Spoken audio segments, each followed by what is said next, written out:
Want to get more leads from your marketing? Build better conversion funnels. In this video, we'll break down 7 tips on how.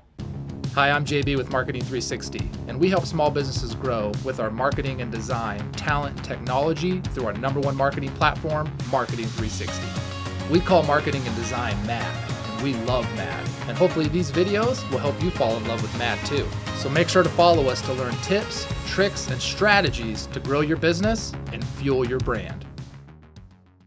So here's the deal. You should have a really solid conversion funnel for every single product and service that you sell and that you offer. The thing is, a lot of brands drive traffic to one main website home page or one main category page, and they don't really theme it out all the way down to the individual product or service level, and that's what really needs to happen to find success. So let's talk about the conversion funnel and how you can build a stronger conversion funnel for your brand. 7 tips on how. Let's get started now. So tip number 1, don't try to do everything at once. Try to just prioritize your best products and services and start there. Just start with one conversion funnel, get that right, and then build one for the next product or service that you offer. And so that's key. And what you're going to want to do, thinking of this in terms of the beginning phases, is where do you want to be visible in the first place to get people into the funnel? So tip number 1 also has to do with visibility and where does that make sense. Think about where your customers live. Where are they spending their time, whether it's on Facebook or Google or Instagram? What are the things they're searching? What are the type of people they are? And how do you get there? That's the first thing. You have to be visible so that you can get people aware of you so they can enter into your conversion funnel in the first place. So tip 1, prioritize your best products and services, and then think about where you need to be visible to get people started into the funnel. Tip number 2 is you don't want waste going into your funnel. If waste is going into your funnel, it's not going to perform well. Maybe it doesn't mean your funnel is bad, it just means that the traffic going into it's bad. So what you're going to want to do is you're going to focus on wherever you're visible, what do those people want to see to enter your funnel? Make it very clear, whether it's a call to action that's very concise and very appropriate for that relevant audience so that they enter into your funnel, and make it so clear that they don't enter if it doesn't make sense for them. For example, if you're offering something for free, that might get people into your funnel, but maybe it's not the traffic you're looking for.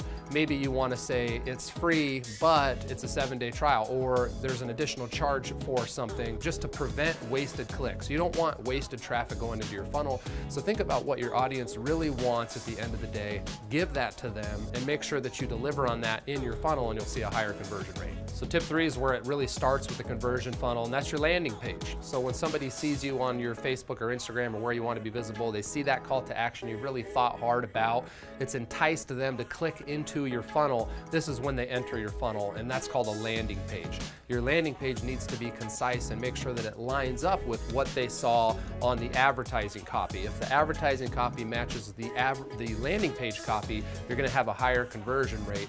Give them what they want. Think about what they want at the end of the day from you as a brand, and give that to them on the landing page above the fold, meaning they don't need to scroll down, whether on their computer or on their phone. They can see that content above the fold right there, and they can move further down the path of your conversion funnel, which is called a call to action. They click to the next step. Tip number 4, on your landing page with the call to action, include some social proof and some trust badges. This is going to build their confidence.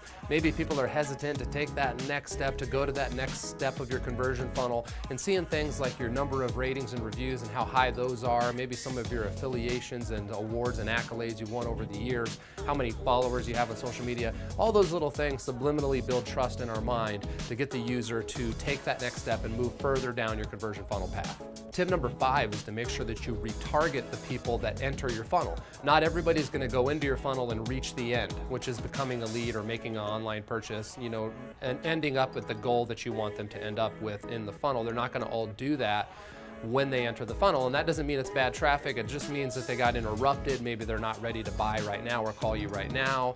They are just in research mode. Maybe they were driving down the road at a stoplight when they searched, then they moved on, then they forgot about it. 2 days later they remembered. There's a million different reasons as to why they don't call you or fill out the form. So the key is to stay in front of them with retargeting. So make sure that you're tracking everybody that goes into your funnel, and you're building targeted, relevant retargeting campaigns that show them follow-up advertisements on different social sites and across the internet online as they browse the internet, that are renting space in their mind, so when they are ready to make that decision to buy, they think of you first.